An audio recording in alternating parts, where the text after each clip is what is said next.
Alors, comme je vous le disais, euh, je me nomme Philippe Compaoré, voilà, pour ceux qui ne me connaissent pas, voilà. Donc, je suis issu d'une famille monogame, voilà, une famille catholique, de mère ménagère, voilà, et le papa est laborantin, voilà, laborantin, et peut-être dans le domaine du bâtiment. Euh, Si je dis comparer lui, voilà, peut-être d'autres personnes pourront le connaître, voilà. Donc, j'ai passé une enfance et réellement, mon enfance était particulière. Et il y a certaines choses qui m'ont marqué et que j'aimerais vous en parler. Voilà. Peut-être que d'autres personnes se sentiront dedans. Et peut-être aussi d'autres parents aussi vont voir l'impact ou l'importance de la chose. Voilà. Donc, quand j'étais enfant, je me rappelle bien, à chaque fois, on me blâmait. Particulièrement ma maman, elle me blâmait. Et à chaque fois, c'était pas facile. On me posait la question, pourquoi tu ne peux pas t'asseoir à la maison? À chaque fois, parce que je suis un enfant, j'étais réellement mobile. À chaque fois, je sortais pour m'amuser avec les autres enfants. Et sans le savoir, ma maman était issue d'une famille nombreuse. Était issue d'une famille nombreuse. Donc, chez elle, dans leur cours, elle n'était pas obligée de sortir pour aller causer peut-être avec des copines, causer avec des amis. Donc, ne serait-ce que dans la cour, voilà, il y avait des personnes avec qui causer, échanger, expliquer ses problèmes, partager ses joies, ses peines, ainsi de suite. Mais chez moi, je suis le seul enfant de ma famille. Donc, ce qui faisait qu'à chaque fois, j'aimerais sortir. J'avais tendance à sortir pour rejoindre mes camarades. Je partais dans d'autres familles même pour causer, échanger du temps. À chaque fois quand je venais à la maison, la maman me blâmait. Pourquoi tu ne peux pas t'asseoir à la maison? Et à chaque fois, j'étais bourré de jouets. Des jouets que peut-être bon nombre de mes camarades n'avaient pas. Mais seuls les jouets ne suffisaient pas. Je sentais qu'il y avait un vide. Il y avait un vide. Il y a les jouets, certes, mais qui est là pour s'amuser avec toi? Donc, côté enfance, je peux dire que l'enfant s'épanouit réellement avec ses semblables. Voilà. Donc, je vais vous parler de mon enfance. Euh, Côté scolaire aussi.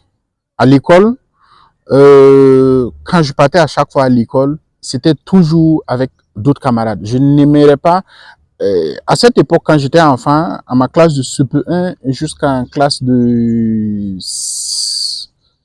CE1, CE2, je marchais toujours. Alors que j'avais la possibilité de me faire descendre à l'école. À chaque fois, maman me proposait pour qu'on parte me déposer, mais je refusais toujours. À chaque fois, j'aimerais marcher à des kilomètres avec d'autres camarades pour joindre l'école, revenir à midi, repartir dans l'après-midi, revenir dans la soirée. Donc, c'était mon vécu. Voilà. Mais c'était pas du tout facile. C'était pas du tout facile. Mais c'est présentement que je suis en train de revivre la situation. C'est présentement que je suis en train de voir et qu'est-ce qui influençait mes choix, qu'est-ce qui influençait mes comportements. Voilà. Mais tout ça, je me dis que c'était le fait que j'étais beaucoup pas.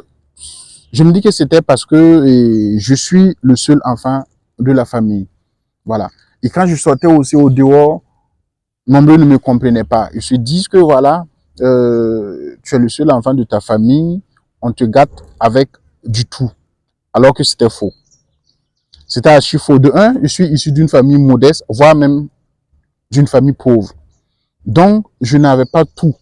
Je dis bien, je n'avais pas tout à ma possession pour être peut-être le garçon le plus heureux, le garçon le plus heureux. Voilà.